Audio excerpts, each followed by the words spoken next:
So, folks, I'm going to go ahead and start right out of the gate and say that this one really isn't newsworthy, but I just needed to laugh at something. It's been so crazy here lately and so over the top ridiculous. Every time you turn on the news, you're just completely mind blown at how low this administration will go. So whenever I see something that I can just get a good laugh at, I'm going to take it. And I don't know why this just hit me in my gut so funny. But, MAGA is really upset over Bad Bunny going to be the halftime at the Super Bowl. They completely forgot about their social media influencer. They stopped talking about him the minute this happened. I ain't heard a word about him since, because all they've been doing is raging on about Bad Bunny. And then Mike Johnson. Mike Johnson gets asked what he thinks about Bad Bunny being the halftime at the Super Bowl. And his response and his suggestion as to who they get is just too damn funny to pass up. Take a look.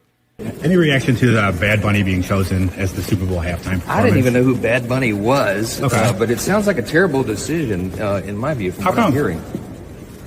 What's that? How come? Well, it sounds like he's not someone who appeals to a broader audience, and I think, there's so many eyes on the Super Bowl, a lot of young, impressionable children, and I think, in my view, you would have Lee Greenwood or role models doing that, not somebody like this. Thank you, Mr. Speaker. I'm sorry.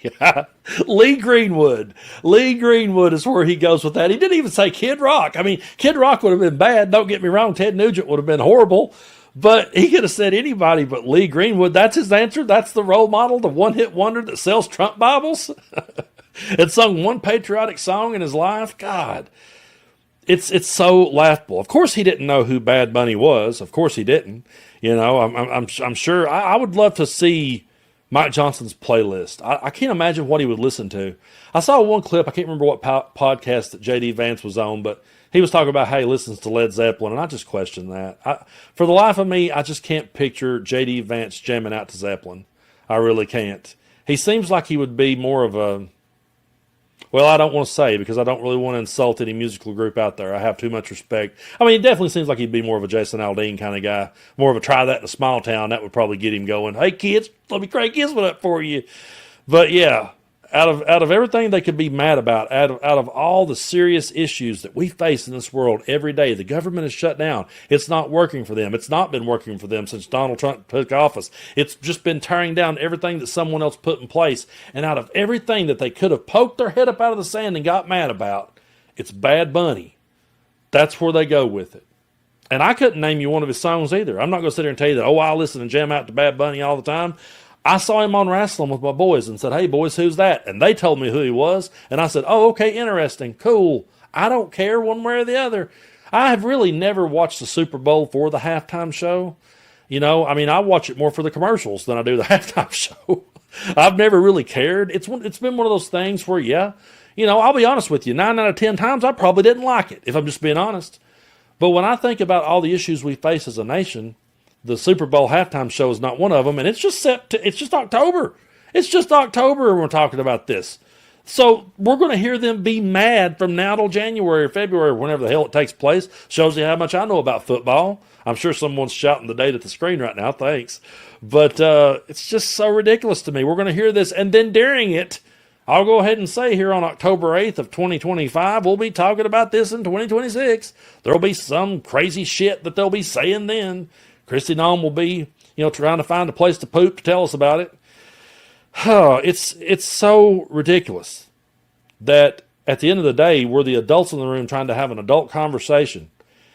And they shut the government down, and they keep it shut down. And they have no desire to open it back up, because when they open it back up, they're going to have to swear in Adelita Grijalva out of Arizona, and that's not going to go well for them, because she's going to be the 218th vote that they needed to release the Epstein files, which, by the way, we got the Amelia Earhart files without a vote. We got the, 9/11 JFK. We got all that stuff. But they had to vote on this one.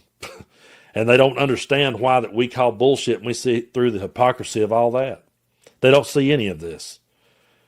But Mike Johnson, his suggestion is Lee Greenwood.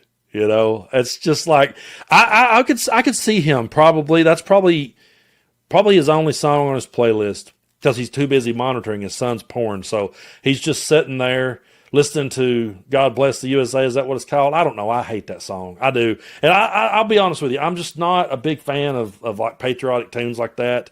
I played in the band for years. People used to request us to play that. I've never sang it in my life, and I never will. I used to just take it, and back in the day we had CDs before we was able to hook our iPhones up. I just like, I'm playing that on a CD. I'm not singing that. I think the best they got out of me, hell, I don't even remember. I mean, I'll probably sing like something like "Country Boy Can Survive" by Hank Jr. I probably pulled that out, but no, I'm not going to pull out the Toby Keith "Put a Boot Up Your Ass" songs, and just all the ridiculous patriotic crap that they try to write to pump people up to go fight their useless wars. Which, by the way, they're still the party of wars, no matter what they tell you. It's crazy. And out of all the things he could have said, out of all the people he could have picked, Lee Greenwood. That just shows you how out of touch that he truly is with the world, that Lee Greenwood would be his answer. But I just picture him sitting back with his headphones on, rocking out to Lee Greenwood. I wonder if Lee Greenwood autographed a Bible for Mike. I almost said Mike Pence. I'm sure Mike Pence has the autograph version, but I just wonder if Mike Johnson's got one too. Lee Greenwood autographed his Bible. He's sitting there at the Super Bowl. I can't even imagine him watching the Super Bowl. But if he does, he'll be sitting there mad, pissed off over Bad Bunny, and meanwhile just going to bat every day against hardworking American people. That's the part that I'll never understand. I will never understand why they just continue to go to bat against the people and then try to spin it like they're in favor of us. They're not. They've never been. They believe in fighting the culture wars, and that's what they fight the hardest. They push those the hardest. I hate to say it, but the culture wars really did win it for them. That's what got them over the hump. They just leaned harder into the culture wars. They leaned harder and harder against woke. They leaned on, gay and trans issues as hard as they possibly could and stoked as much fear and pushed as much propaganda as they could till they got us over the finish line. And now here we are. We're over the finish line. We're trying to make sense of all this. None of it's making sense. And the only thing they can find to get upset about and truly get mad about is Bad Bunny. Oh, and they're mad at that country singer, Zach Bryan. I forgot about that. They're mad at him because he wrote a song, bashing ICE. So now they're upset at another country singer who didn't agree with their beliefs. Now, I don't know jack shit about Zach Bryan. Couldn't tell you nothing about him. Don't know the dude from nobody. I just know that anytime a country singer comes out with an idea that goes against them, they're baffled and confused. And the minute they get baffled and confused when a country singer speaks out against them, then I know they were never a true fan of real country music to start with. That's always my go-to. Like, okay, well, if they thought Jason Aldean was country music, would try that in a small town. If they thought that was country music, then that tells me they never understood Willie Nelson. They never understood Johnny Cash. They never understood Merle Haggard. Hell, they never even understood Garth Brooks. I mean, they really didn't. They did not understand what the outlaw country artists of the 70s were really, truly about. And I'll just say that if all those guys circle back around today and we're coming out making new albums right now, if Johnny Cash made the Trail of Tears album in 2025, MAGA would be bashing it. If he took the stands he took in 2025, MAGA would be bashing it. Same goes for Willie Nelson, any of those people. And I could talk all day about Chris Christopherson. They would definitely hate his guts. But they didn't listen to country music. If they did, they were listening to Lee Greenwood, and that evolved into Jason Aldean. And that neither one of those are country music. They're the farthest thing from it. You want to hear country music? Go check out Tyler Childers. That is Country Music 101. And notice I didn't call him Americana, and I didn't call him alternate country. I hate that. Alt country? What the fuck is that? It's crazy to me they'll call bands alt country. They'll say, that's alt country. And I listen to it, and I go, no, it's country. This other shit's the alternative. This other crap is the alternative to real country music. What the hell? So go find that album that hangs on the wall behind me, Long Violent History, and listen to that. Listen to his latest and, embrace real country music.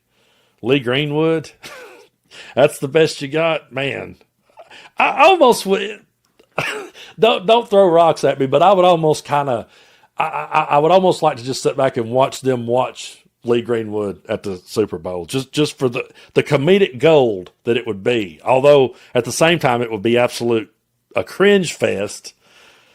Oh, that's the world we live in, folks, and we're going to be here for a long time. Lee Greenwood, what in the actual fuck? Lee Greenwood. I can't. I got nothing else. I'm sorry. Y'all have a great rest of your day. Lee Greenwood. It's